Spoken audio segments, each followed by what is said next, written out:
Hello, Molly. Hello, Miles. Hi. Today we're going to read the story of Corduroy.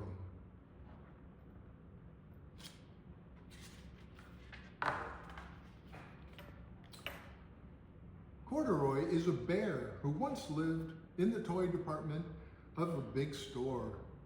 Day after day, he waited with all the other animals and dolls for somebody to come along and take him home.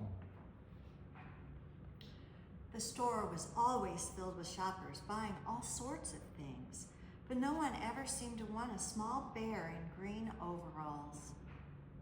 Then one morning, a little girl stopped and looked straight into Corduroy's bright eyes. "Oh, Mommy, look, there's the very bear I've always wanted." "Not today, dear," her mother sighed. "I've spent too much already. Besides, he doesn't look new. He's lost the button to one of his shoulder straps." Corduroy watched them sadly as they walked away. "I didn't know I'd lost a button," he said to himself. "Tonight I'll go and see if I can find it."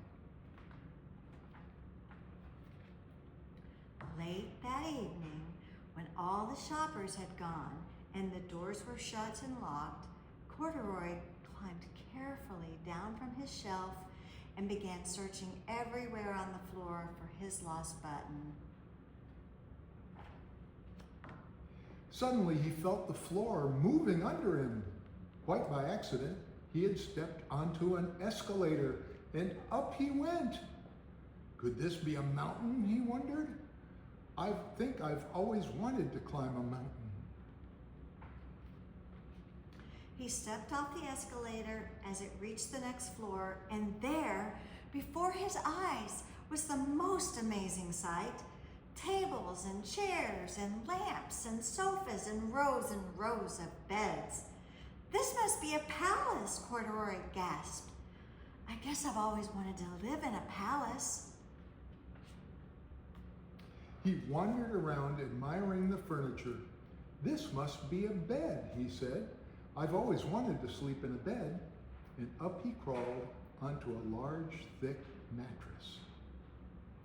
All at once he saw something small and round. "Why, here's my button," he cried.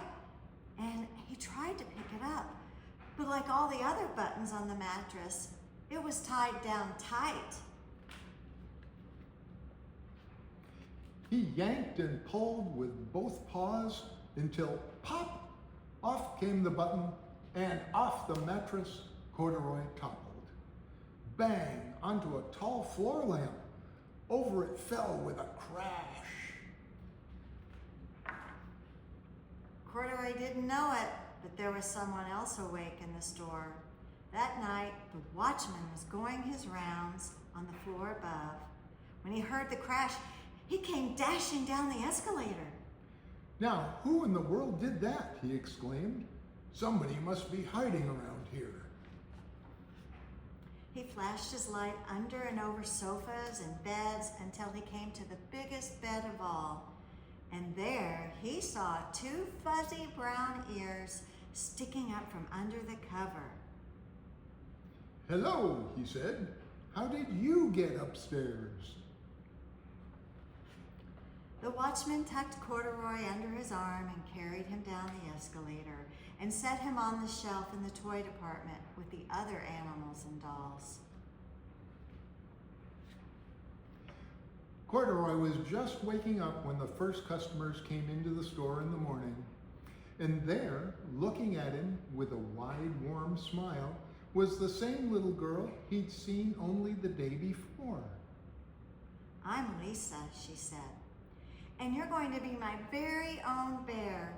Last night I counted what I've saved in my piggy bank, and my mother said I could bring you home." "Shall I put him in a box for you?" the saleslady asked. "Oh, no, thank you," Lisa answered, and she carried Corduroy home in her arms. She ran all the way up 4 flights of stairs into her family's apartment and straight into her own room. Corduroy blinked. There was a chair, and a chest of drawers. And alongside a girl-sized bed stood a little bed just the right size for him. The room was small, nothing like that enormous palace in the department store. "This must be home," he said. "I know I've always wanted a home." Lisa sat down with Corduroy on her lap and began to sew a button onto his overalls. "I like you the way you are," she said, "but you'll be more comfortable with your shoulder strap fastened."